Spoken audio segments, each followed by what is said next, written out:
Internet আমাদের সাথে বন্ধুর মতন কাজ করে, তাই না বন্ধুরা? ইন্টারনেটের মাধ্যমেই তো এখন আমার এই ভিডিওটা দেখতে পাচ্ছ। আমিও ইন্টারনেটের মাধ্যমেই তোমাদের কাছাকাছি যেতে পারছি। এই বন্ধুটা কিন্তু আমাদের মাঝে মাঝে ক্ষতিরও কারণ হয়, অপব্যবহারের কারণে। আমরা যারা এগুলো ব্যবহার করি তাদেরই অপপ্রয়োগের মাধ্যমে বা অপব্যবহারের কারণে মানুষ ইন্টারনেটের কারণে ক্ষতিগ্রস্ত হয়।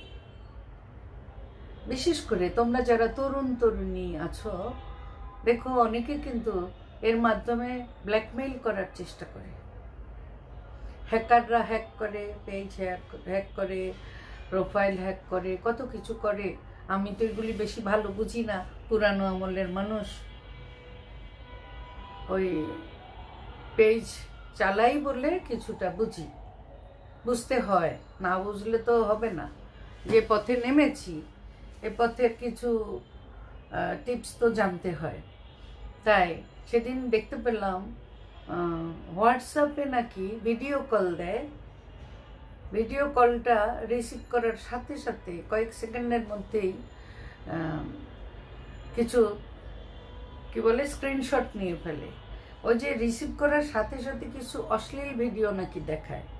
তো ওটা দেখার পরে দেখবে কি দেখবে না, কেটে দিবে কি না চিন্তা করতে করতে কয়েক সেকেন্ডের মধ্যে সে তার কাজ করে ফেলে, যে ফোনটা করেছে।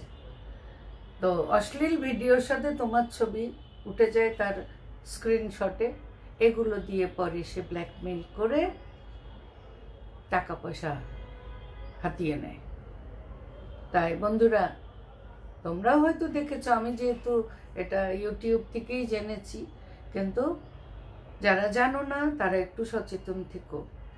আর মেয়েরা, তোমরা মনে রেখো, কারো সাথে খুব ঘনিষ্ঠ বন্ধুত্ব হলেও ইন্টারনেটের মাধ্যমে যদি বন্ধুত্ব হয় বা বাস্তবে বন্ধুত্ব আছে, ইন্টারনেটে যোগাযোগের সময় সে যদি তোমার কিছু অন্তরঙ্গ ছবি চায়, কখনো এটা দিও না।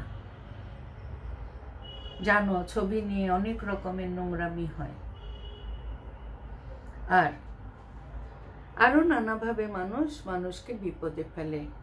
এই কথাটা কোনোদিনই ভুলে যাওয়া উচিত না যে পৃথিবীতে মানুষই একমাত্র প্রাণী যে বিনা কারণে অন্যকে কষ্ট দিয়ে আনন্দ পায়। আনন্দ পায়, বিকৃত আনন্দ পায়। আর সেই আনন্দের মাধ্যমে যদি টাকা পয়সা অর্জনের ধান্দা করা যায়, এটা তো আরো ভালো কথা। তাদের সেটাই মনে হয়। মানুষ ভুলে যায়, ভুলেই থাকে যে তাকেও মৃত্যুর স্বাদ নিতে হবে। আর মারা যাওয়ার সাথে সাথে তার সব আমল থেমে যাবে, সে নিজের জন্য আর কিছু করতে পারবে না। এই জীবনে, এই জগতে যা কিছু সে করেছে তারই তখন হিসাব নিকাশ হওয়া শুরু করবে। আমি আমার একটা ভিডিওতে দেখিয়েছিলাম যে ওই যে বড় বৃত্তকে একটুখানি ফাঁকা রেখেছিলাম। সেই ফাঁকাটুকু আসলে আমাদের আয়ুষ্কাল। এই জীবনে আমরা ভালো করছি না মন্দ করছি সেগুলো সেই ছোট্ট একটু জায়গায়, আর বিশাল একটা অংশ কিন্তু রয়ে গেছে। সে বিশাল অংশটাকে ধরে নিতে পারি আমরা অনন্তকাল, মহাকাল। আর ওইটুকু জায়গা হচ্ছে আমাদের আয়ুষ্কাল।